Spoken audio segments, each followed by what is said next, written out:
Good morning. We are anchored in the Bunsby Islands. We're about to put the dinghy in the water and just go out for a row, see what we can see. And you know, I actually realized something this morning. Every single time we have gone out for a row in the dinghy, or even just sat in the cockpit and really, paid attention to everything happening around us, every time we have seen something, some form of wildlife, whether it's sea otters or deer. But there's so much here that it is impossible, if you're paying attention, to not see something. And that is so unique. That is, it's just amazing. So we're gonna go out for a row, and I'm absolutely certain that we will see something cool, and I'm gonna bring the camera with me.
The Bunsby Islands are just south of Brooks Peninsula.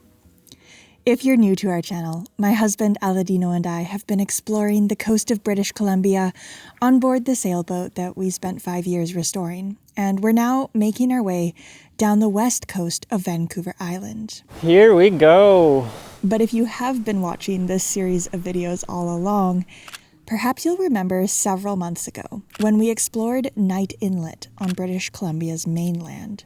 I refer to that trip as the voyage of a lifetime because it was so intense, so spectacular, and so demanding. When we emerged from Knight Inlet, we were physically and emotionally exhausted.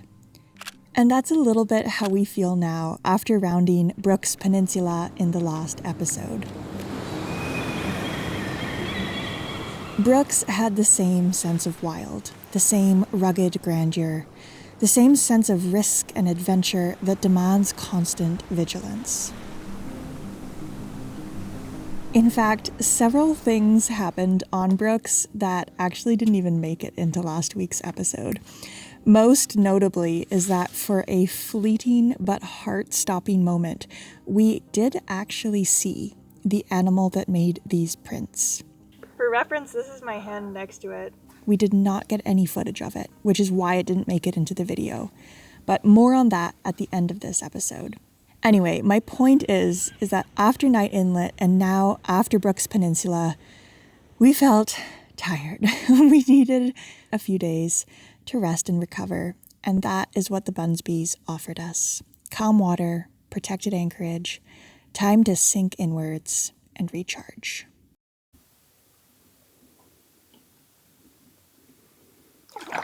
It's so calm here, hey? It is. It's beautiful. Hot spring. Similar.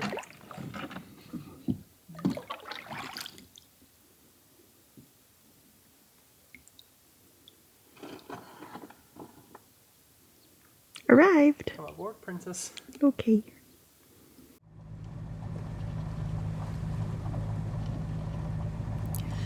When the time came to keep moving south, we left the Bunsbys and moved on a gray ocean beneath gray skies. Opening, closing, all in one day.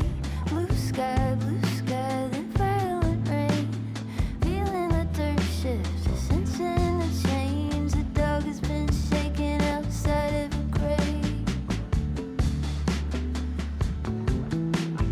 Opening, closing, statements or phrase. Radio channels, curses or praise. News and instructions.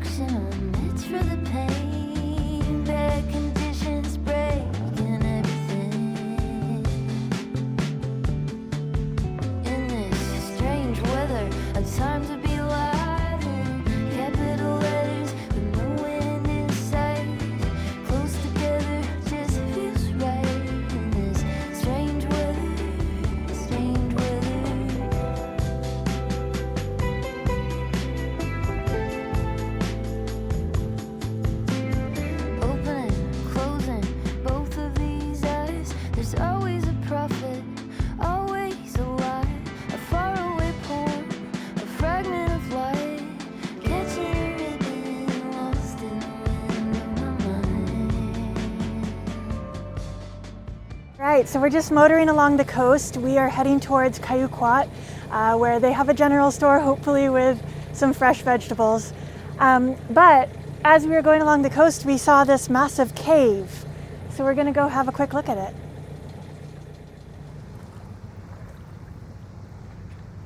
Wow, what a cool spot for a lunch hook. So we just dropped the anchor. It's a little deep. Yeah, there's coves, caves, waterfalls, and it's quite unexpected. I do a lot of research to like things to see and places to go around here, but the thing is really you gotta keep your eyes open and meander close to shore when the weather allows you to, and you gotta explore and find things on your own. So this is a really cool, pleasant surprise to find along the way. What's on the menu today, chef? Well, Aladino caught a wonderful lingcod. So we've got some of that and then just some rice. I've got my sprouts. This is an amazing substitute when we're out of fresh vegetables. So I'm glad that I've got that. Amazing. Thank you. You're so very welcome.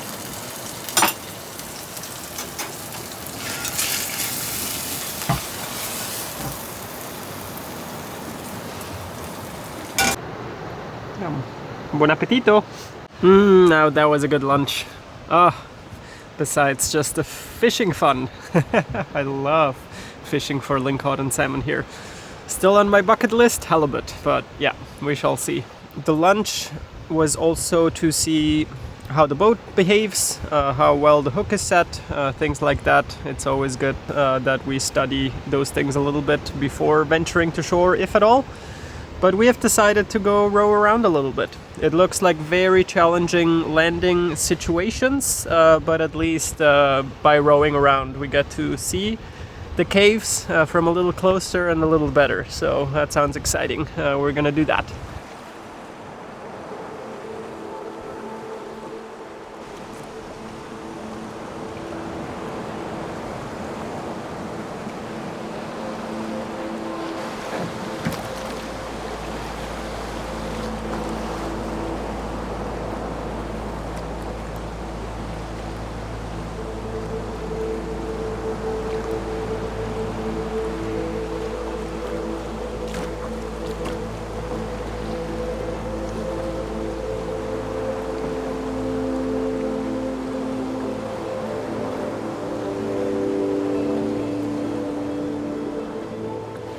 Oh, pretty cool. So that's the same cave, but from the other side. So it's actually a tunnel.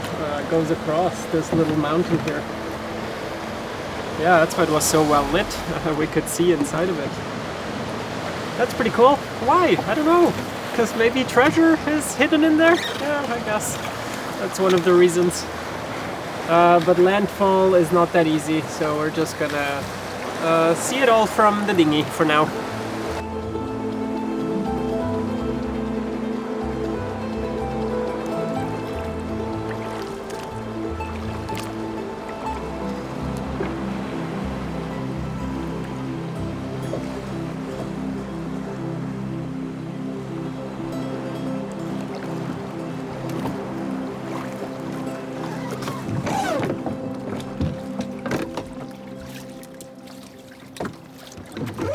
Our next stop is the small community of Kyuquot, a community spread between a small cluster of islands which band together to form tenuous protection from the wild Pacific storms which can blow through here.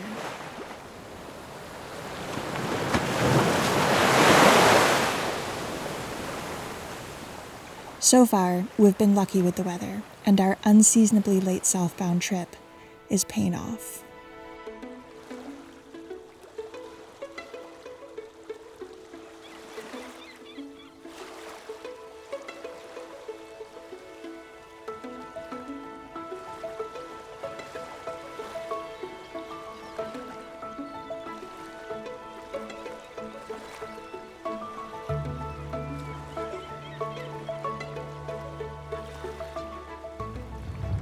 There's a bit of a buoy maze. It took me a minute after not having buoys for so long. Alright, how do I have to tackle this zigzag? Well, and it's reversed from in Europe, hey, yeah, the colors. But we have it under control. Yeah. 2 more, and then we're in the bay. Yeah, so Europe and North America have different, directly opposite color schemes for their buoys, which is super annoying. So here it's red right returning. Upon entering a harbor, you keep the red to your right or your starboard. Europe is the exact opposite.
It turns out that in this tiny community, clinging to the edge of the sea, we met someone who quickly became a very good new friend.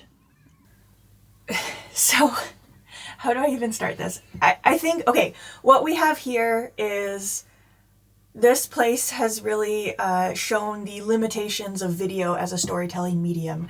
Different mediums have their different pros and cons, and, you know, our experiences here are probably better told through a book format or, a written format. Something that you may have noticed in our videos is that we very rarely film our interactions with other people. The fact is that Aladino and I are alone a lot, and we already film a lot of our lives. So when we do meet kind people that we get along with well, it feels like a really special and sacred thing, and I never like changing that dynamic by introducing a camera into it.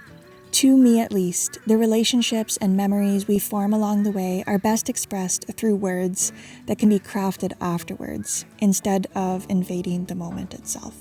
Essentially, we came into the dock. To be honest, I really didn't feel like it.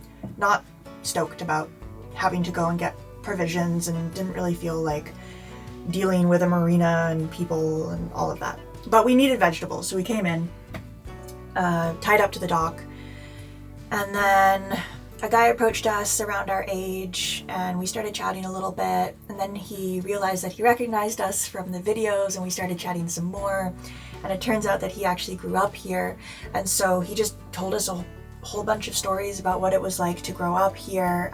His family lives on a little island just off the main town. I mean, it's a small town, there's one store, but so he has a little skiff and he comes in and out, and we just really clicked, and we went for a hike around the whole island together when we first got here, and then we invited him to the boat for dinner, and then the next day he took us out in his skiff to one of the islands on the nearby here that's just open to the Pacific, big wide open beaches, and we saw a whole bunch of wolf prints, and we just had the most wonderful time, like meeting people along the way, and creating these memories is kind of the point of cruising, and it's really special when that happens. It was a remarkably calm day, but our new friend Jeff pointed out parts of this island which have been permanently altered by winter storms. These islands really do lie on the edge of the Pacific, and the weather definitely isn't always so settled as it was during our visit. But it was fascinating to learn about what it was like to grow up here. A school boat would pick up Jeff and his siblings every morning and take them to the public school, which is in the nearby Indigenous community. The local store gets some things in, but at a cost, of course, so big grocery runs are done infrequently, and they require a boat trip and then a car ride. It was fascinating to speed around these islands in Jeff's skiff, speeding through areas where our deeper and larger boat wouldn't be able to go.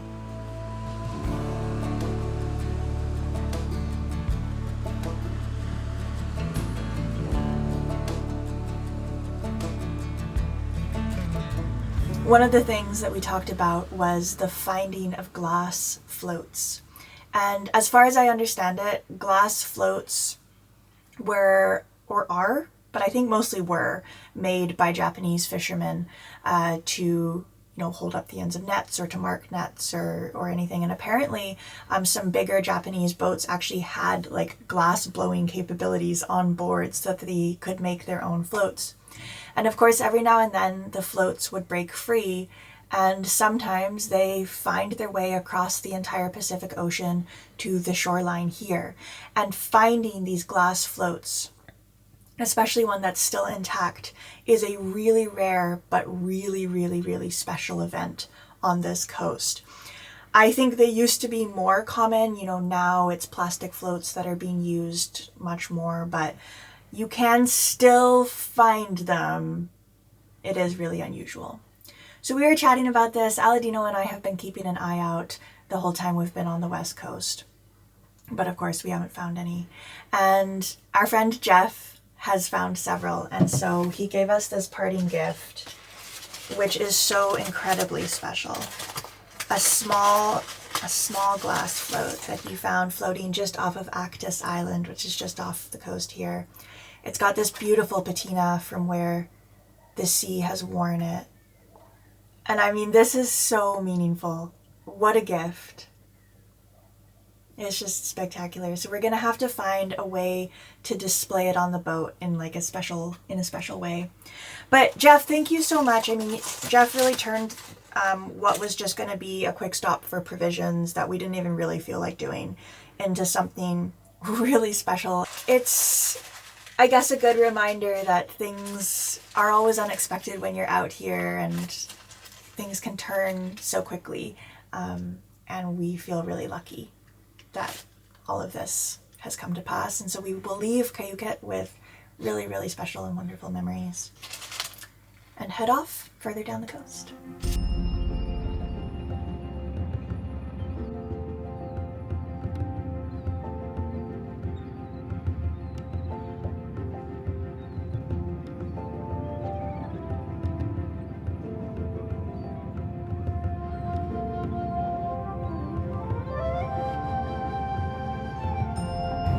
Have fun. Enjoy the rest of the journey.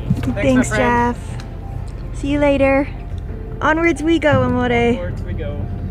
Oh, what an awesome guy. Yeah. Yeah. I think we will be friends from now on. Yeah. Yeah. Yeah. Also, what a cool place. What a cool history. He's so down to earth. Yeah. Can't wait for what future adventures might bring.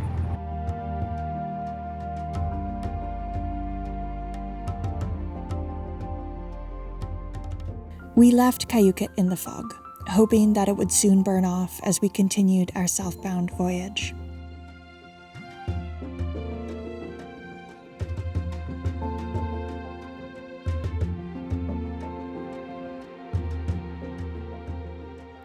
It's been a dream of mine to write a book since I was about 5 years old, but it also gives me the chance to tell the stories that I couldn't capture with video.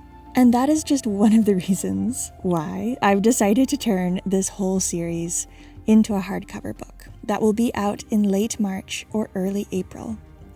For example, I mentioned that we saw the animal that left those prints on Brooks Peninsula. It was a very fleeting and very unexpected encounter. And in fact, we didn't even have cameras with us because we were just going for an after-dinner stroll along the beach and we weren't filming it. So that's a story that didn't make it into the videos, but which is told in my upcoming book, The Northern Voyage. I'm so excited about that. I'm so excited to have these two mediums, video and the written word. They both offer things that the other can't offer, and I think, being able to combine them together to have this video series and a written format book along with a lot of photography in there is really special. I'm so excited. I will have pre-orders available soon, and of course I'll let you know as soon as it's ready. Okay, with that, thank you for being here. Thank you for watching. We post a new episode nearly every single Friday. The only time we miss is if it is a month with 5 Fridays, then we take the last Friday off. So we post 4 episodes a month. Extra big thank you to the folks whose names are now appearing on screen for always going above and beyond to make sure that these episodes keep being produced. A really big thank you to all of our patrons. We would not be able to do this without the support of our audience.